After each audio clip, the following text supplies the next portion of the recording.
मुमरा में बहुत जोर शोर से चर्चा चालू है कि जितेंद्र आव्हाड अभी कुछ बात ही नहीं कर रहा है। क्या बात करूं? किसके लिए बात करूं? ये जो छोड़ने वाले थे ये कई सालों से अपना रंग दिखा रहे थे, तो ये जाने वाले इसकी मालूमात हमको थी, और वो नहीं लड़ रहे। ये जंग एक बहुत बड़ा षड्यंत्र है कि जितेंद्र आव्हाड को मुमरा में ही रोक के रखो, उसको कलवा में ही रोक के रखो। तो फिर क्या करें? तो ऐसे जो लोग हैं जिनको कोई विचारधारा ही नहीं है, देखो आखिर में राजनीति में चलती है विचारधारा। जब राहुल गांधी बोलता है नफरत के बाजार में प्यार का दुकान, तो एक विचारधारा है वो कि देश में फैलती हुई नफरत के खिलाफ राहुल गांधी खड़ा है। महाराष्ट्र में जब जब कोई ऐसा मामला सामने आता है तो कौन बात करता है? मैं हक से बोलता हूं, पहला आवाज उठाने वाला पहले 2-3 लोग जो होते उसमें से मैं। मलंगड़ के ऊपर कार्रवाई हुई, विधानसभा में कौन बात किया? विशालगढ़ पे जो कुछ हुआ उसके ऊपर कौन बात किया? मुमरा में धर्मांतरण का सवाल आया, कौन बात किया? एक विचारधारा को लेके चलना यह आदमी के दिल की और दिमाग की मजबूती दिखाता है। मैं मजबूत दिल और दिमाग का हूं। मैं अपने विचारधारा से गद्दारी नहीं करता और करूंगा भी। काम अपनी जगह पे है, काम होते रहेंगे, डेवलपमेंट होता रहेगा। अरे उस डेवलपमेंट के लिए आदमी जिंदा तो रहना चाहिए। हम रास्ते बनाएंगे, हम गटर बनाएंगे, हम पानी लाएंगे, बस जो हालात देश में फैल रहे हैं उसमें लोग जिंदा रहेंगे क्या? ये तो सोच रखो कभी। और मैं तो दोनों बाजू से हूं, मैंने डेवलपमेंट भी किया है और मेरे विचारधारा से मैं गद्दारी नहीं करता हूं और गद्दारों के बारे में बात भी नहीं करता हूं।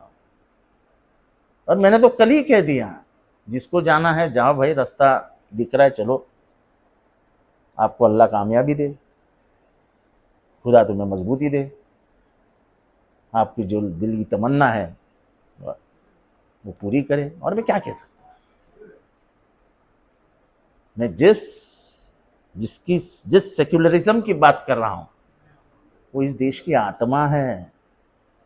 अगर ये देश की आत्मा कुचल गई तो ये देश जिंदा कैसा रहेगा? ये देश जिंदा रखने के लिए हमारी लड़ाई है। जो जंग में मेरे साथ है वो साथ है, जो डर के छोड़ के जा रहे हैं उनको कौन रोकेगा? मैं तो नहीं रोकता हूं, क्योंकि जिनकी विचारधारा नहीं है, जो विचारधारा के बल पे खड़े नहीं हो सकते, उनसे राजनीति में कौन सी मोहब्बत करना? सिर्फ नगर सेवक बनना, सिर्फ आमदार बनना, ये बहुत आसान है।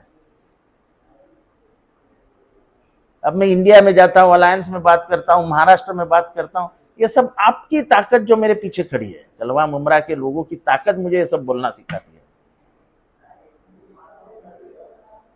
आज पूरे देश में कहीं पे भी सेक्युलरिज्म का सवाल खड़ा होता है तो जो पहले 2-3 लोग बोलते हैं उसमें से मैं एक हूं।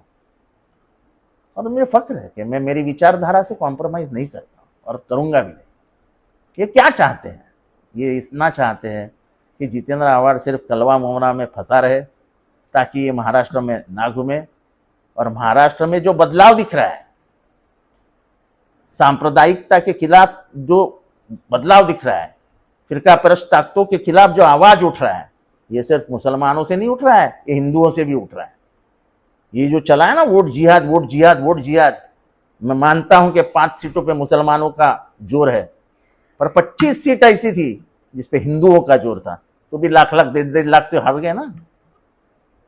क्योंकि हिंदू हो या मुसलमान, इस देश और धरती पे प्यार करने वाला नफरत नहीं जानता है, वो नफरत से नफरत करता है। ये गांधी और बुद्ध का देश है, इसमें सिर्फ प्यार पनपता है।